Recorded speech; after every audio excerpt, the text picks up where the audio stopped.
Anua. Cabadel ele le glaca. Scale ele le scríomh.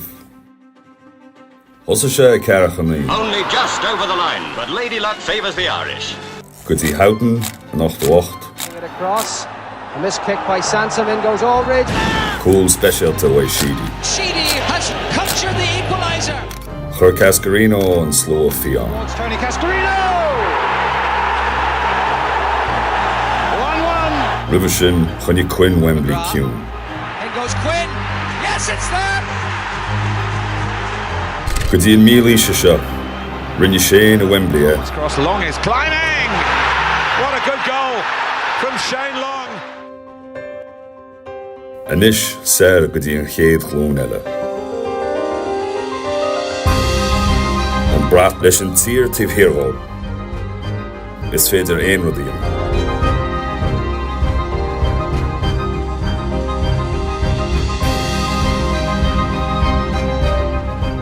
Aida suicide.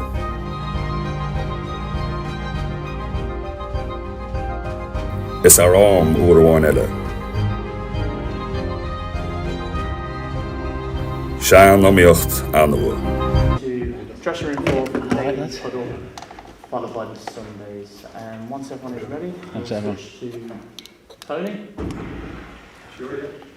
And we'll get cracking.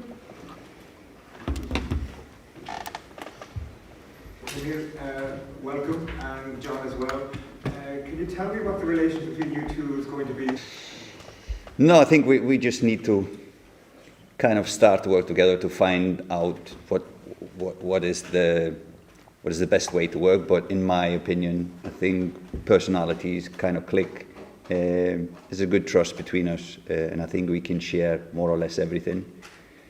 Like I've said before, in the beginning, probably John and Paddy will have more to say, knowing the players, knowing their characters, etc. So they will probably be more guiding me in the beginning. But that's good because they have both the experience playing with them, some of them, and then coaching as well. So it's a more for the national team and the federation to have them staying on and the staff. So a bit better before saying. And John, for you, did it take long for Heimir to persuade you? Did you need persuading to get involved in the setup in this context? No, I didn't need persuading at all, Tony. Obviously, as Heimir was just mentioned, in terms of the personalities and the trust, you could see that I was going to enjoy. And also, when you examine it all, I knew kind of what was going on, if you know what I mean, to an extent in the background. So I was always aware of the situation. So it was key for me to just assess everything with a cool, calm kind of way about it and go, no, this is really good for me. I'm still learning, and it's a good person to be learning from.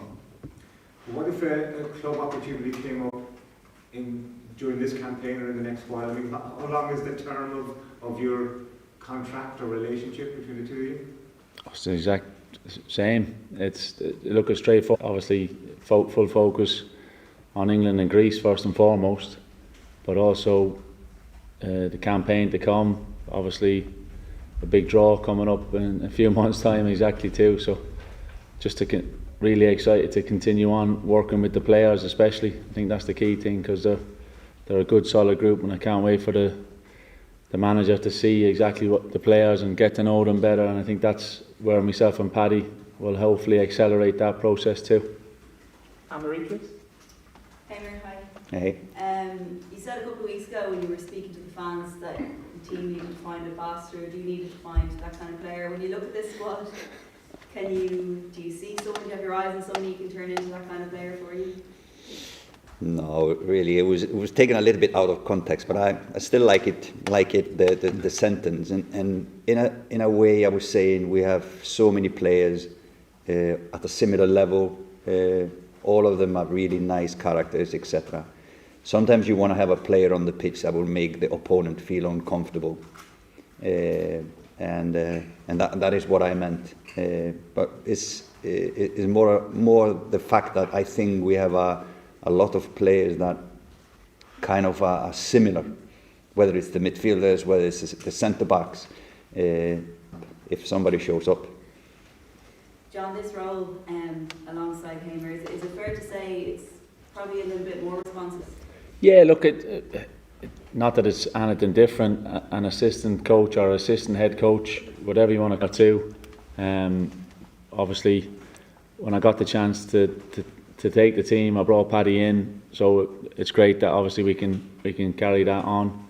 But also now we're here to support the manager in helping get him to accelerate learning about all the players as quick as he can, and hopefully leading that into positive results for the team. Nathan, please, man. Hi, Heimir. Can you talk about putting this squad together then? How much of it is from what you've seen over the last few weeks, and how much of it is from John and Paddy and what they've had in the previous groups?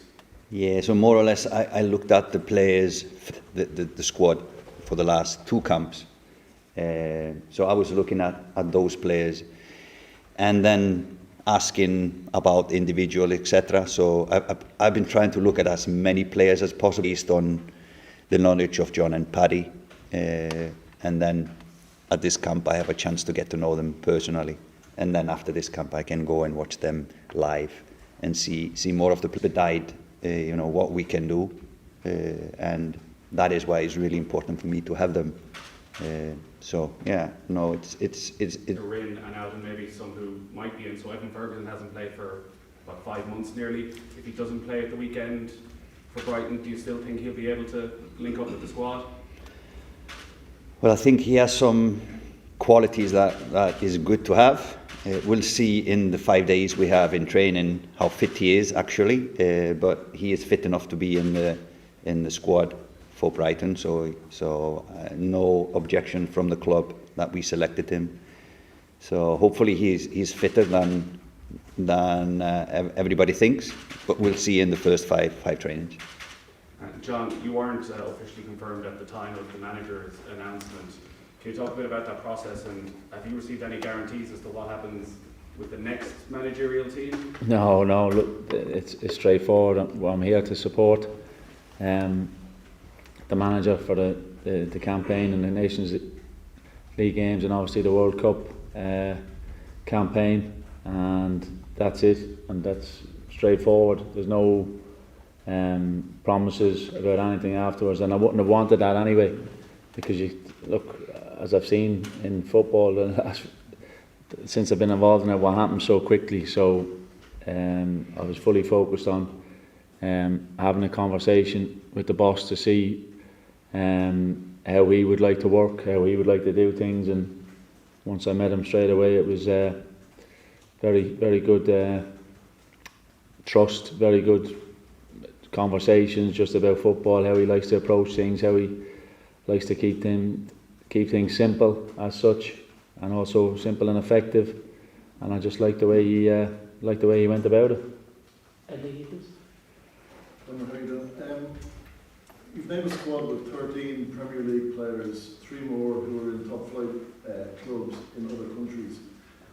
Can you identify a strong core within that squad who you think you can build a team around in your image? Yeah, of course. I think this is a squad. It's a lot of young players first and foremost. So that is probably going to be there for many years for Ireland. But of course, there's a core, and it has been. It's not a big change of a squad from before. So I would say there's no big surprises in the selection at this stage.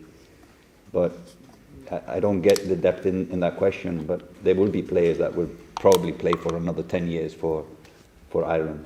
Is that kind of the that? So the key players that you have looked at and said, well, there's my spine of the team, or, so too early. Yeah, in my mind, of course, I have that. But let's see how they do. Let's see how they do on training. Let's see their character, etc. But it's players that the past coaches have selected and trusted. So why shouldn't I at least give them a chance? And then just with John still involved, I suppose John, the work John has done over the last 4 games. Is it the case now that you've been brought in to add something extra to that and build on the platform that was there? And could you sort of give us an idea of what that extra something would be from your perspective? Well, I have my philosophy of how a national team should play, And I have my philosophy on what is possible to do, because it's such a difference having a club and a national team. You don't have much time, so you need, like John said, you need to have things simple, and you need to have continuity in what you're doing. And you don't have a pre-season, and you don't have them every day, all days, and you cannot train two times a day because they're coming from a game. So it's kind of you at this time we have probably 3 real training sessions, and how much can you influence? And if you try to overdo things, then probably you will fail. So start slowly to put some changes in, and then build on that. We are lucky, and I'm lucky, that September, October, November, so the players will not go for 5-6 months away and come back. They will at least know what happened 3 weeks ago. But that's a good September, October, November is a good time to start in that sense, so you can build, hopefully, little by little in these 3 months. Thank you. Thank you, guys. Moving to the daily total. Thank you.